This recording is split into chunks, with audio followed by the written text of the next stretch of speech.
علیکم سامعین، welcome to my channel voice of Mona. ہماری آج کی سٹوری کا نام ہے شکست۔ وہ پنجاب کے کسی گاؤں سے کراچی کام کرنے کے لیے آیا تھا۔ فیکٹری میں جاب کر رہا تھا، پڑھا لکھا تھا۔ وہ 4-5 لڑکے تھے، آپس میں کزن تھے۔ اس کا نام منیب تھا۔ وہ سب کوارٹر لے کر اس میں کرائے پر رہ رہے تھے، مل کر کرایہ دیتے اور مل کر ہی کھانا بنا لیتے۔ کوارٹر کے سامنے ایک گھر تھا، وہ لوگ ان سے بات کر لیتے تھے، وہ بھی جب کوئی بات کرتا تو بات کر لیتے۔ 8 سال سے وہ ادھر رہ رہے تھے، سب لوگ ان کو جانتے تھے۔ رات کا وقت تھا، دروازے پر دستک ہوئی۔ منیب ہی گیا، سامنے والے گھر سے کوئی بریانی دینے آیا تھا۔ منیب لے کر اندر آ گیا، برتن خالی کر کے پھر واپس کر آیا۔ پھر اکثر وہ لوگ کچھ نہ کچھ دے دیتے۔ ایک دن پتہ نہیں کیسے ان کے گھر میں آگ لگ گئی۔ شور کی آواز سن کر یہ بھی بھاگے۔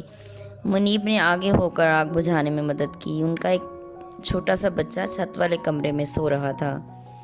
منیب خود کو خطرے میں ڈال کر اس کو لینے گیا۔ وہ لوگ منیب کا شکریہ ادا کر رہے تھے۔ منیب نے کہا، بچے کو کچھ نہیں ہوا، یہ بہت بڑی بات ہے، اللہ کا شکر ادا کریں۔ اس دن سے وہ منیب کے اور بھی گرویدہ ہو گئے۔ اب نام لے کر منیب کے لیے چیز دے کے جایا کرتے۔ منیب بھی ان کے گھر آنے جانے لگا۔ انہوں نے منیب کو اپنی بیٹی کا رشتہ بھی دے دیا اور ایک گھر بھی علیحدہ دے دیا۔ منیب نے شادی کر لی۔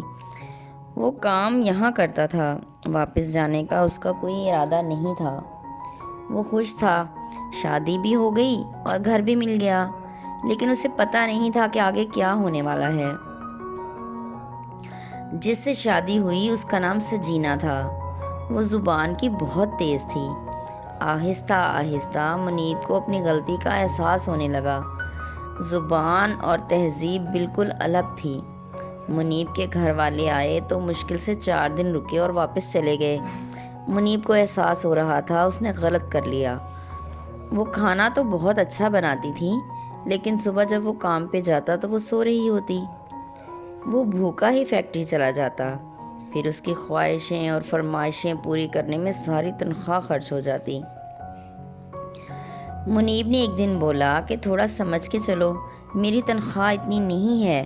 اس نے اپنے گھر والوں کو بلا لیا۔ منیب اکیلا تھا، اس لیے سب کی سنتا رہا۔ منیب بہت پریشان رہنے لگا۔ وہ سوچ رہا تھا اب کیا کرے۔ وہ شادی کر کے پھنس گیا تھا، باقی تو سب وہ برداشت کر رہا تھا، لیکن سجینہ کی زبان سے وہ بہت تنگ تھا۔ وہ کسی کے سامنے بھی اس کا لحاظ نہیں رکھتی تھی۔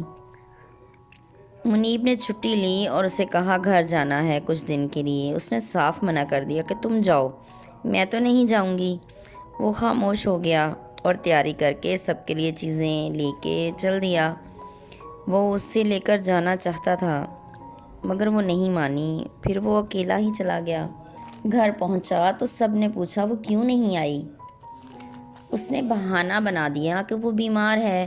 سب جانتے تھے کہ وہ جھوٹ بول رہا ہے، مگر کسی نے پھر کچھ نہیں کہا۔ وہ 1 ہفتہ سجینہ نے فون تک نہیں کیا۔ منیب نے خود ہی بات کی اور سب کی بھی کروائی۔ اس نے سیدھے منہ کسی سے بات بھی نہیں کی۔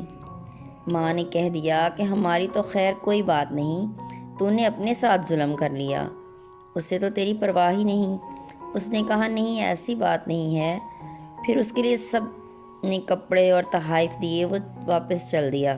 لمبا سفر طے کر کے کراچی پہنچا تو سب اسی کے گھر میں تھے۔ سجینہ نے پانی تک نہیں پوچھا، وہ خود ہی اٹھا اور پانی پیا۔ تھوڑی دیر بعد نہا کے کپڑے چینج کر کے وہ باہر نکل گیا۔ پرچون کی دکان والے نے آواز دی۔ اس نے بل ہاتھ میں تھما دیا۔ وہ بل دیکھ کر پریشان ہو گیا۔ 1 ہفتے میں 18,000 کا سامان گھر جا چکا تھا۔ اس نے گھر جا کے پوچھا کہ یہ کیا ہے سجینہ۔ اس بات پر جھگڑا ہوا اور انہوں نے منیب کو مارا۔